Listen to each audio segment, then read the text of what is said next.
Hey, Sifu Mike here. Whether you're new to the school or you've been around for a little while, you probably start to see that each of the class has a very specific format. Now, while most of the classes do follow the same general pattern, we do change a little bit depending on the age of the students involved and their levels of development. For example, our early skills and mini skills classes are only 30 minutes long, so everything kind of gets time compressed down a little bit to fit that and to fit their attention spans. Basically, what happens, when kids first get here, they bow onto the floor and they have a couple minutes before their class starts in what we call our safety zone, which we'll designate depending on what's happening during a particular class. And either the instructor will point them out where to go or one of the storm team members will lead them there. The kids at that point can sit quietly. We don't mind if they interact a little bit, as long as they're not disturbing class. They can sit quietly, and the job there is just to get yourself in the mindset of being ready to work, being ready to learn, being ready to have a lot of fun. Once class starts, we have a formal bow-in, and that sort of functions as a delineating point between whatever you were doing, now it's time to do this. So that bow-in is a very important part of class. It shows not only respect to themselves and the people coming in after them and before them, but it really sets their mindset up to be prepared to do martial arts. It puts them in that mystique of, here we are doing something special. Following the bow-in, each class starts off with a set of warm-ups. Now we go through different sets of warm-ups that cover all the different types of physical function. We have static warm-ups where they're really just holding postures. We have dynamic warm-ups where they're really moving through postures. We have different types of things that they'll do that are designed not only to warm up their body, but to start to strengthen the bonds between the teacher and the student so that as class begins, they're already in that mindset of following instruction, and it gets the blood pumping. Not only is that important for the muscles, but it supercharges the brain. Your brain can't function, your brain can't learn without having proper nourishment in the way of oxygen and blood nutrients. So by getting the bodies moving, we're warming up the body to keep them safe, we're building that bond and that structure between teacher and student, and we're preparing their minds to learn. That is an extremely important part of class. So we really ask that if you can at all be here on time or early, please do so, because even missing that warm-up really changes the tone of that student's ability for the rest of class. Following the warm-ups, we'll usually bring the kids back in for what we call our mat chat. This is where we discuss what we're actually going to do in that particular class.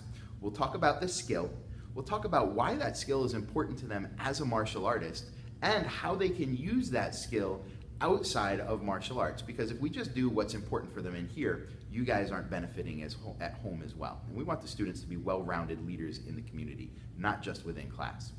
While we're discussing that skill, we'll talk about different ways that they can highlight that they're showing that skill.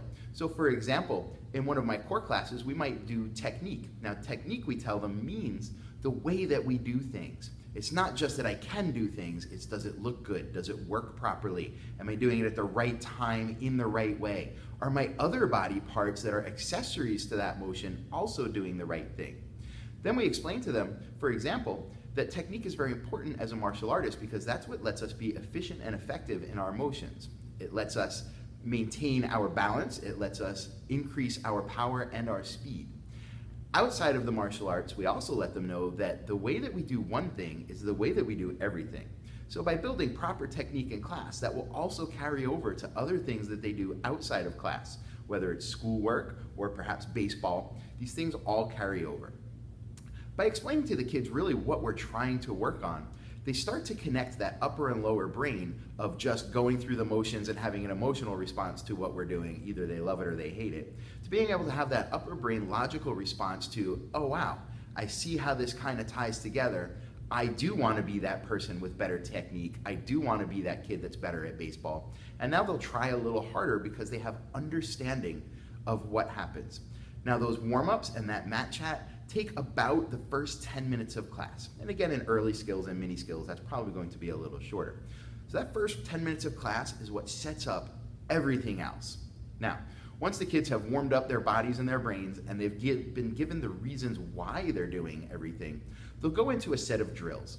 Now the drills are not actually the lessons we're teaching. The drills are somewhere between activity and game, and they're designed to use what we call neurobics. Neurobics is a way of using fun activity or activity that uses multiple different neurological pathways to reinforce a particular lesson being taught. So using that example of technique, instead of just getting up and throwing a bunch of punches, kids hate repetition. We disguise that repetition in other things. We'll give them drills that are actually age appropriate. You know, for my core skills guys, they're very competitive. They love to compete against each other. They don't even care who wins. They just want to know they're competing. So we'll create competitions that sneak in. It's like sneaking in the broccoli, right? That sneak in the techniques into these drills. Now, for each drill, we'll also give a set of takeaways. Make sure you keep your hands up. Make sure when you punch, you have a nice straight wrist. And make sure that you keep your elbows in, no chicken wings, right? So they know that this is the rule set for the game. Kids love games. They're learning through play. But through that, they're reinforcing to make sure that they're doing every piece of that technique correctly. And we'll go through usually 2 drills. Sometimes, depending on the class that we have, we'll just focus on one bigger drill, or sometimes we'll even pack in 3 drills if it's a fast-moving skill. Once the drills are done, we'll bring the kids back in. We'll talk a little bit more about the skill and about how they've developed. Hey, when you first started this, I know that when you punched, your hands were all out and you were slapping, but look at the very end. You showed good technique. I've reinforced that skill as something that they can relate to themselves. So that now, as we move to testing, which is the next part of the class format, they're able to take all those little lessons that they learned through these fun drills and bring it all back together. Testing is where it's their chance to show off a little bit what they've learned in class, but it's also where we focus for about 10 minutes on just that particular testing skill that we'll be looking at. Now, part of it is lesson, so we'll reinforce with the kids different ways they can be better, but part of it is also having them repeat it back to us, because if they can't do it, then we're not really transmitting that lesson properly. If the kids are able to earn their stripe, at that point they'll get their stripe. Sometimes kids need another class or 2 to practice, and that's fine. Once they've gone through testing, now these kids are a little bit fried. Kids don't have the attention span that adults have. Some adults don't have the attention span that adults have, right? So we could cut them a little slack. As a reward for doing a good job, we'll bring everybody back together. One last time, we'll touch really quickly on how they did, and then we end it with a game. Now, the game is designed to use the skills that they've learned. To them, they're just having fun and ending on a high note, and it keeps them motivated to come back next time. But really what's happening is we're taking those skills that they've been building, and it might not be the skill we even worked that day, but we're putting it into these games, and we have the same rules and takeaways in the games that we use in our drills, reinforcing, again, the way we do one thing is the way we do everything. The kids get a chance to bond together. They're building those friendships. The social development is a huge part of what we're doing. And it's a bonding moment, again, in a different way for teacher and student. It's a chance for us to have fun together, not be the authoritarian as the instructor, for them to see us make mistakes as we join in the games, we get out, we have to do the jumping jacks. So that's just as an important piece of the entire class structure as everything else. So this is the class format that we follow in every single class. As students go a little higher, we start to branch off a little bit. So my elite skills kids and the skills signature kids will do stuff that's a little bit differently because they're preparing more for that more adult attitude.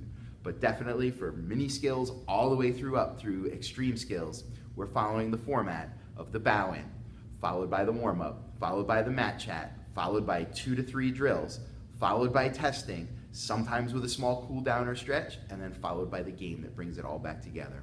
And as a last show of respect, we bow out. This allows them to know that they are done, they are complete, they have accomplished, and to bring that now out into the outside world. If you have any questions, you can post it right in the comment section of this video or shoot me a message, and I'll be happy to answer anything that you have. Hopefully now as you watch class, you'll have a little bit better idea of why we have things structured the way we do. Have a great day.